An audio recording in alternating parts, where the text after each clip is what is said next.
Right. Thank you. First of all, I started this on Twitter, but Twitter, they are restricting me. I want to first of all say, you can follow me on Twitter with the name Boris Moro, Boris Moro. Hello. So the whole scenario is that President Muhammadu Buhari, he died on the 19th of February. On the 19th of February, please, those analysts, if you can take notes, take pen and your paper and note these things down. Note them down carefully. I'll be giving a specific things here, specific details right now. Okay, number one, President Muhammadu Buhari died on the 19th of February, the year 2017. He died in Newcastle, in Freeman Hospital, Newcastle. He died as a result of heart problem, heart disease, which the Nigeria presidency failed to disclose. On the 19th of February, I was in London by the special grace of God. I'm a journalist. I work with one of the Nigeria broadcasting station and one of the leading Nigeria broadcasting stations. So I covered the event in London. He died in Freeman Hospital, Newcastle. I was there. I covered the event. Then, you know, Muslim, they don't embalm people. So on the 20th of February, he was flew in to Saudi Arabia where he was buried. I was there live and I covered the event where Aisha Buhari put on white attire. I think you are with me. Go ahead. So where Aisha Buhari put on white attire and the children. Can you pause a bit?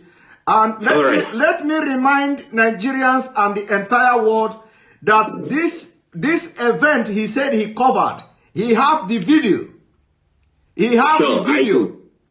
I do. Go ahead. I have all the video. So the Nigeria Aisha was putting on white as a sign of mourning to her husband, who is the late President Muhammadu Buhari. Then the children, according to the Muslim tradition, were putting on black. I have the video, I have the photograph and everything. You understand? Then on the 23rd of February, I was in Ethiopia as a journalist. I moved around. So I was in Ethiopia where the African Union, the AU, hold a summit, a mini silence for late President Muhammadu Buhari on the 23rd of February, the year 2017. Hold on, please. I know that interrupting you is I know this kind of thing is very, very difficult, but please hold on. Now, you, after covering the event, you went to Ethiopia on the 23rd of April, on the 23rd of February yes. 2017. And yes. You were there at the African Union Summit or whatever. Yes. You covered it with your own camera as a journalist, and yes. You have the video. Exactly, I do. Go ahead. So I covered the events there where the African Union hold a mini silent for late President Muhammadu Buhari. So to show their last respect to the late President Muhammadu Buhari of the Nigeria government. Then on the 28th of February, which I think is the last day of February, then what was it called?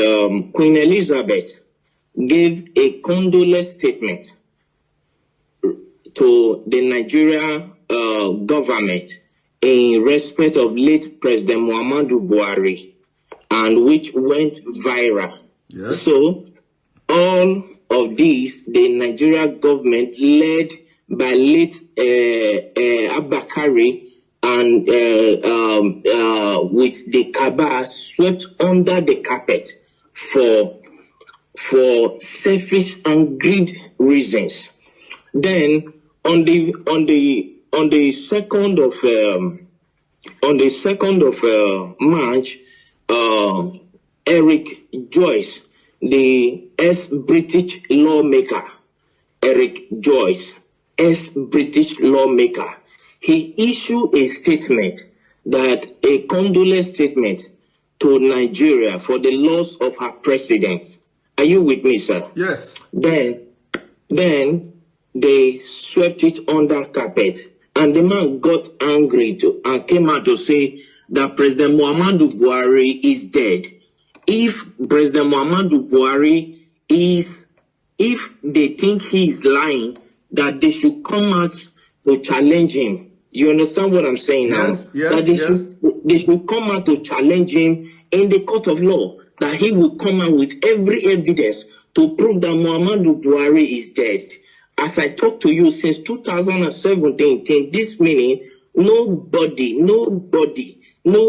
from the Nigerian government all across the nations of the earth came up to challenge Eric Joyce, the ex-British lawmaker.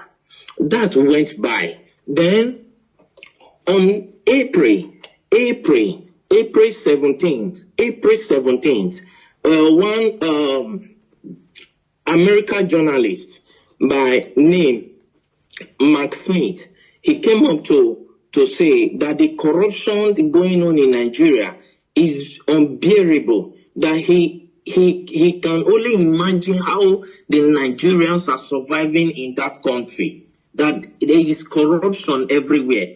You understand? So we just talked over all this. But what actually prompted me to come up to this tonight is, one, the Nigerian youth have been suffering 60 years of independence, 60 years of suffering and smiling, and yet the government is taking them for granted. Now the Nigerian youth, they came up to say, no, enough is enough. We don't need this anymore. Let's put an end to this. All what they could do was to send the military to fire them. If they think maybe I am lying, let Aisha Buhari, the wife of the late President Buhari, come up to tell me that the imposter parading himself as the Buhari is her husband. If I am lying, okay, hold it there. First of all, I want you to tell me, because you are one of the best journalists, but people don't know. Like I said, you don't need to mention your name. You don't also need to mention the Nigeria TV station where you work and all that. So now during the time when this man died, I want you to tell me, what did you do? Like, did you contact anybody in Nigeria, like any prominent politicians, and who is the person and what did you discuss? And can you tell us why, what happened that the Nigerian media didn't carry out the news, including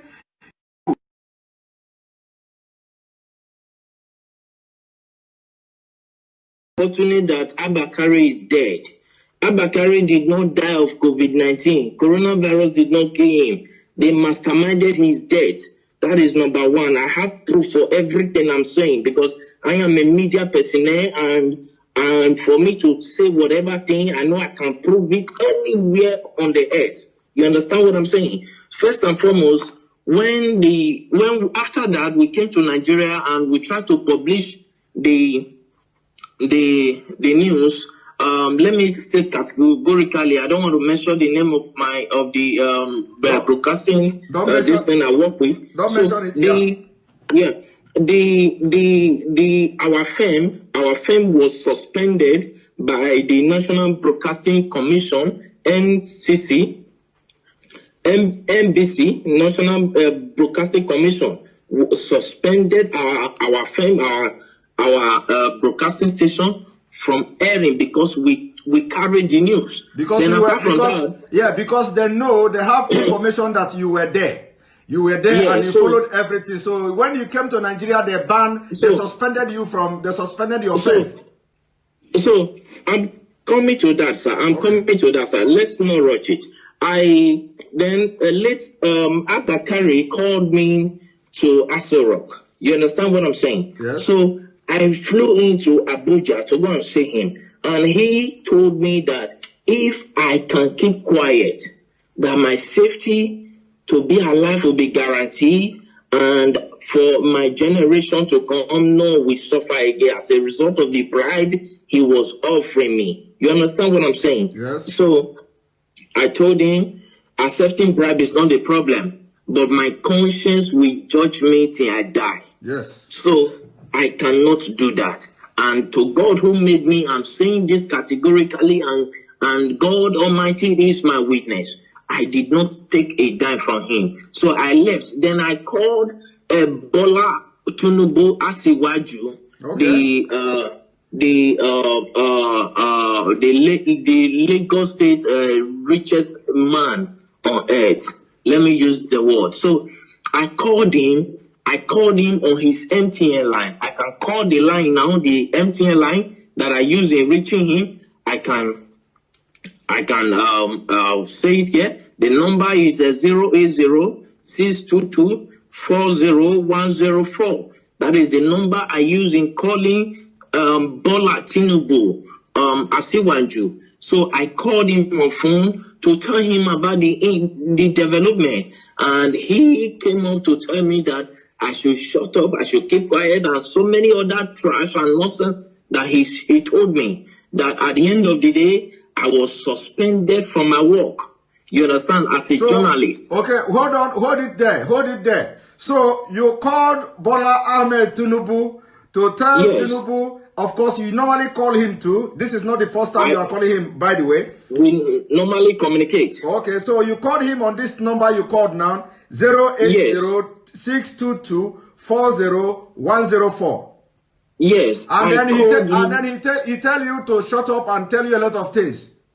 He specifically, I can still remember, I still have the record of that conversation. You understand? Because as a journalist, you keep record of things, because years to come you might need it. You understand me? Okay. So I still have the record of that conversation. So when I called him, he told me that Nigeria is not like other countries. That Nigeria hems of affair revolve and must continue to revolve around the cycle. You understand now? He told me that it must continue to revolve around the cycle, that the system of governance in Nigeria is different from every system of governance in the world, on earth, that in Nigeria transparency is something that they don't toy with, that they try to hide everything, that it's not everything the masses must know. It's not everything the masses, the people of Nigeria must be aware of. Are you getting what I'm saying, sir? Yes, yes. So he told me, and he offered me money too. He offered me a bribe. He said as long as I kept quiet, then I called the vice president too, Yemi Osibanjo. You called the vice president too? Okay. Yes, I have his contact, but I for security reasons, I wouldn't want to disclose his contact to the public. You understand what I'm saying? Yes, go ahead. If you needed one, I can give it to. No need.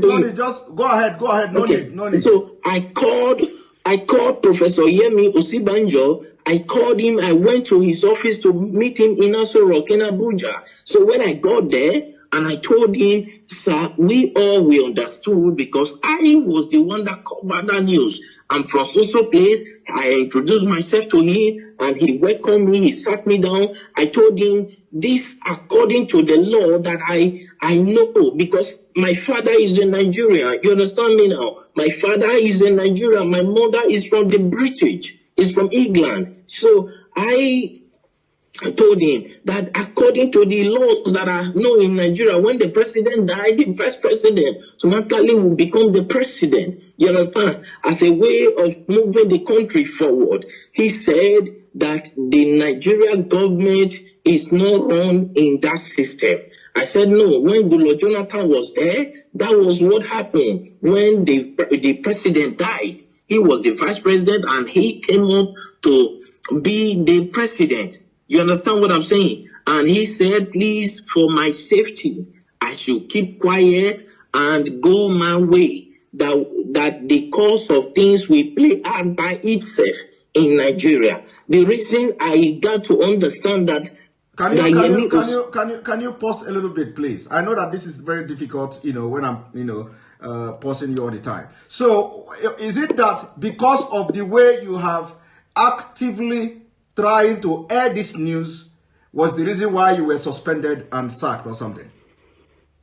I wasn't sacked, sir. I was suspended. Okay, you were suspended. Okay. So was it the reason? Was it the reason you were suspended? Yes. Okay. All right. Go because ahead. I told them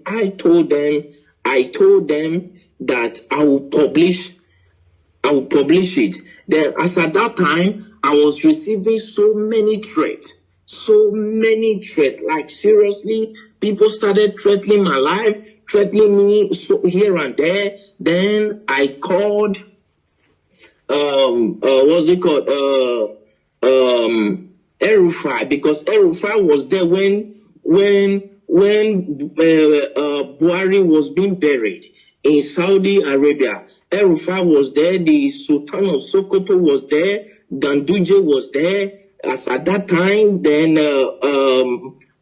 about 10 or 11 persons, prominent people from Nigeria were there, including other people who came to the burial ground. But the people that were there, El-Rufai was there. The Sultan of Sokoto was there. You understand what I'm saying now? Yes. So when they were burying him in Saudi Arabia, and they started threatening me. As at that time, they threatened me. Because I told them I will publish the video. You understand what I'm saying? Yes. And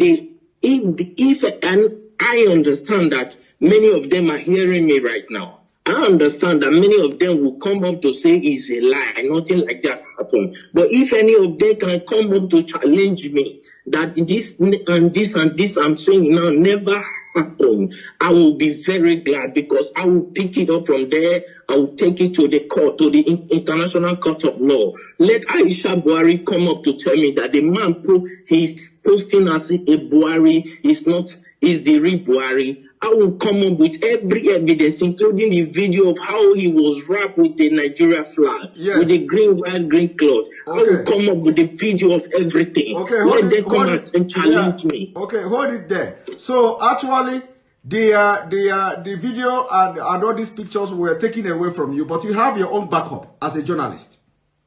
I always have backup. All right. I always have backup. Go ahead. Continue. My camera was seized as a journalist. It was seized at the airport in Lagos. Your camera was seized at the airport as you are coming back to Nigeria? Yes, in Lagos. Okay. Till today that I'm talking to you, I've never set my eyes on that camera. But you have backup. You understand they didn't know that. You know they are Of course, I have all my backup. Even this evening, I was going through the backup. I was playing all of them. I was going through them again. So if they want to debunk this thing, I'm saying that it's a lie. Nothing like that happened. How come the AU, the Africa, our presidents, had a minute silent for them? As at that time, I could remember I called the president of Ghana on this issue. The president of Ghana told me that it is not in their interest, that if the people of Nigeria cried out for 30 days, that is when they will take up the case, that the AU will take up the case. As long as nobody has cried out, that it is assumed that they understood what is going on, that in Nigeria is not Ghana. That is what the president of Ghana told me. You understand what I'm saying now? Yeah. I understand that many of them are hearing me right now. Let any one of them come up to challenge me. I went to Ethiopia. I spoke with a prime minister, with one of the lawmakers there, and he told me that it is not in their interest. Then I accused him of being bribed. If not, he would have come up with an action, because he is the secretary of the AU, of the African Union. You understand me now? As at then. Yes, as at that time. So I challenged him. I accused him that they have been offered bribe, and he told me that he has never received any bribe from Nigeria, though many of them are coming with proposal. But whether he later accepted bribe, I don't know. You understand what I'm saying now? But the truth is this: Buhari is long dead in Freeman Hospital in Newcastle in London on the 19th of February, the year 2017. He's dead. Buhari is dead. He was buried in Saudi Arabia. Nobody can tell me that he's still alive. Buhari, that I know, if you look, when Nnamdi Kanu came up, you understand, they said that he's talking rubbish. I have never met Nnamdi Kanu on face to face. He doesn't even know me. He doesn't even know whether I'm fair or black. He doesn't know me. And I've never given him anything. He has never given me anything. You understand now? But the truth is, as a journalist, I swore an oath to stand by the truth at all times. Irrespective of what may be at stake, I swore an oath to God and to humanity. And now you no longer work with this television station, and now because of what is going on in Nigeria, you are ready to shatter the table. If I am not answerable to any Nigerian authority, you understand now? When I was suspended, I was waiting if my suspension would be lifted. I waited for a period of 6 months. My suspension was not lifted. Then I resigned. I sent them my resignation letter. Then I left. I started my own firm by myself. You understand me now? Which I am growing by the special grace of God. You understand what I'm saying now? Then what we do, because a lot of people, of course, a lot of people are demanding that we are not going to discuss here, whether we are going to, how we're going to bring video to start flashing and stuff like that, because we want to be killing them, slowly. So we want to be killing them slowly. It is not going to be boom. So a lot of people are saying we should bring the video, We are not going to respond to that at this point, whether we are going to bring the video or not. But so long as they are following the program, following what we're doing, the videos and evidences will be dropping bit by bit. All right. Thank you very much. The issue is, thank you, sir. Please, I want to say something, sir. Okay, go ahead. Thank you very much. I appreciate you. I appreciate what you are doing, and I appreciate the good people of Nigeria who stood up to say, no, we cannot face this anymore. I appreciate all of you. But one thing we must understand is the spirit of unity has to be strong in the Nigeria youth. You understand what I'm saying? Because any protest that does not last for 30 days cannot draw the attention of the European Union and the African Union. You understand now? Yes. So if I'm saying this to the Nigeria youth, so that they will understand what they are doing. You understand? Because right now, revolution is what is needed. That is why the Nigeria government are doing everything to block everywhere. That is why they paid people to go and shoot. Those are the people, those are the military. The military that Buhari ordered the shooting, and the governor of Lagos State, Sanwo-Olu said that there was, at first I watched him, he said there was nothing like that. Then I called him on the phone. That was day before yesterday. You called Sanwo-Olu on the phone. You called Sanwo-Olu on the phone the day before yesterday. I have their number. I called him on the phone and I asked him, why are you saying this? It is obvious across the nations of the earth. Why are you saying this? People will come after you. The Nigerian youths that I know, they are calm, but when you toy with their simplicity, they will come after you. You understand what I'm saying? Yes. Then I believe that was later when he came up to say that they thought nobody died, but he began to look for possible means to change his mouth. Then I called Bola Asiwaju. Then when I learned that he was in France, I flew into France to go and see him, but I was not allowed to see him in his France mansion. You understand? Then I called him on his phone. His phone was switched off and he couldn't attend to my call. Then I went to his LinkedIn page. Yeah, I went to his LinkedIn page to contact him. And when I contacted him, he told me that he was never the one that ordered the shooting, though he was aware of it. I was asking him, why did you order people to remove that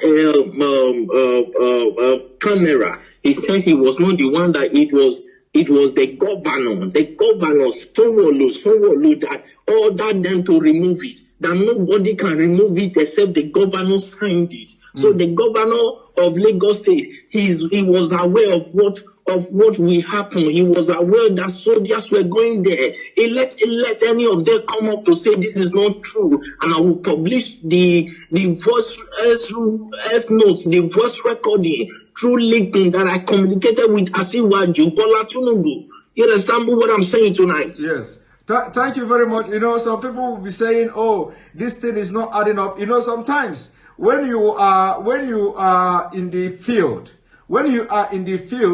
the way this Nigeria politicians, the way this Nigeria story goes, you know, sometimes it will go up and go down. Some people may not be, you know, getting the point. Some people may not understand, you know, why would you go to France? Why would you do this? You know, but when a journalist who is like, you know, dealing with all these politicians in Nigeria, and you want to be the person to have the first-hand information of whatever that is happening, and especially when you are out of the game, especially from the Nigeria space, and now you want to be, you want to have first-hand information of what is going on. You know, sometimes when something like this happens, of course, you can fly to anywhere just to get the information and get the first-hand information, you know, to have it in your own space. But anyway, sure. I must thank you very much. This is the first time you are talking to anybody about this. Yes. This is the first time ever you are talking to anybody about this. We are going to continue our discussion. It is not going to be online. It is not going to be live.